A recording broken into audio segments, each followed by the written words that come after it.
दोस्तों अगर हम बात करें तो दुनिया की बहुत सारे शहर बहुत ज़्यादा पोल्यूटेड हैं और ग्लोबल वार्मिंग का शिकार हैं, और इसमें से भारत भी अछूता नहीं है। भारत के भी बहुत सारे शहर ग्लोबल वार्मिंग और पोल्यूशन का शिकार हैं, जिसमें से मुख्य रूप से दिल्ली, कानपुर वगैरह ये काफ़ी आगे रहते हैं पोल्यूशन के मामले में, और इनकी एयर क्वालिटी इंडेक्स हमेशा से बैड कंडीशन में पाए जाते हैं। और बात करें हम तो कुछ ऐसे भी इन सबके परे कुछ ऐसे भी शहर हैं जहां पर पोल्यूशन बिल्कुल भी नहीं है, कुछ बिल्कुल भी नहीं है, और एक ऐसी जगह है जहां पर पोल्यूशन के नाम पर एक तिनका भी नहीं है। तो हम आपको इसी तरीके के एक ऐसे गांव के बारे में बताने वाले हैं आज के इस वीडियो में कि आप सुनकर हैरान रह जाएंगे। हम बात कर रहे हैं एशिया के पहले ग्रीन विलेज खोनोमा की। यह खूबसूरत गांव चारों तरफ से हरियाली से घिरा हुआ है, और यहाँ के लोग, जहाँ एक तरफ दुनिया के काफ़ी शहरों के लोग मुश्किल से शुद्ध हवा में सांस ले पा रहे हैं, और इसके परे यहाँ के लोग एकदम स्वच्छ हवा में सांस ले रहे हैं। यहाँ यही नहीं, यहाँ के लोग हरियाली में एकदम अच्छी तरीके से अपना जीवन यापन कर रहे हैं। यहाँ का वातावरण पूरी तरीके से एकदम हरा भरा है। तो हम बात कर रहे हैं एशिया के पहले ग्रीन विलेज की। तो इस खूबसूरत गांव का नाम है खोनोमा। यह नागालैंड की राजधानी कोहिमा से करीब 20 किलोमीटर की दूरी पर मौजूद है। चारों ओर हरियाली से घिरा यह गांव लगभग 700 साल पुराना है। आप अंदाज़ा लगा सकते हैं कि कितना पुराना हो सकता है। यहाँ करीब 600 घर हैं, और लगभग उन सभी घरों में 3000 की आबादी रहती है। दरअसल खोनोमा में मुख्य तौर पर अंगमी आदिवासी रहते हैं। ये एक ट्राइबल ग्रुप है, और ये ट्राइबल ग्रुप अपनी बहादुरी और मार्शल आर्ट्स की कला के लिए दुनिया भर में जाना जाता है। खोनोमा गांव अपने हरे भरे जंगलों और खेती की पारंपरिक तकनीक के लिए भी पूरी दुनिया में मशहूर है। खोनोमा गांव दुनिया भर के लिए ग्रीन विलेज का मॉडल बन चुका है।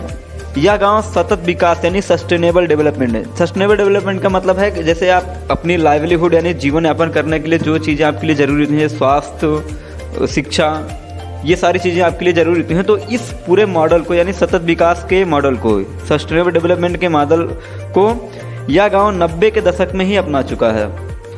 और उसके बाद यहाँ ही नहीं, ये गाँव यहाँ ही नहीं टिकता, कटाई और शिकार जैसी तमाम प्रकार की गतिविधियों को पूरी तरीके से बैन कर दिया है। एक समय था जब यह गांव एक अपनी परंपरा, जिसमें शिकार करना इसका मुख्य, एक समय था जब शिकार करना इस गांव की परंपरा हुआ करती थी। लेकिन दिसंबर 1998 में इस पर बैन के बाद खोनोमा का जंगल और 20 स्क्वायर किलोमीटर के क्षेत्र को गांव की पंचायत ने Khonoma nature conservation and tragopan sanctuary नाम से अलग कर दिया। मतलब कि आप अंदाज़ा लगा सकते हैं कि यह गांव इतना ज़्यादा कैसे आगे चला गया है, क्योंकि यहाँ पर जो मुहिम है वो काफ़ी दिनों से चली आ रही है, तभी से आज यह दुनिया भर के लिए एक मॉडल विलेज बना हुआ है।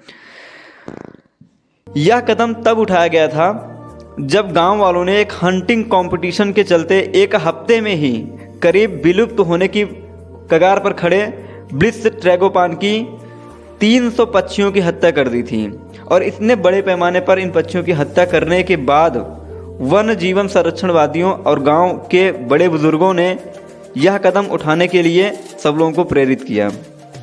मतलब कि आप समझ सकते हैं किस लेवल का काम हो रहा है इस गांव में।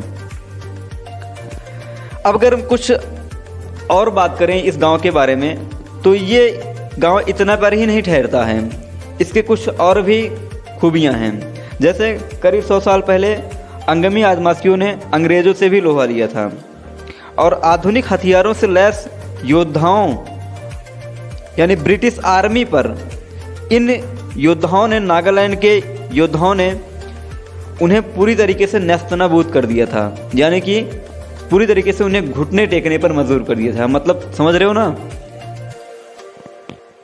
और इनका ज़बरदस्त मुकाबला किया था और इन्हें नाको चने चबवा दिए थे। इतना ही नहीं रुकते हैं ये, इस ट्राइबल ग्रुप के लोगों ने 1980 में कई सारे ऐसे काम किए जिसकी वजह से यहाँ एक ग्रीन विलेज का मॉडल बन चुका है। और यहाँ पर कुछ और अगर हम बात करें इसके बारे में, तो 1830 और 1880 में अंग्रेज़ों ने इस गांव में घुसने का प्रयास किया था।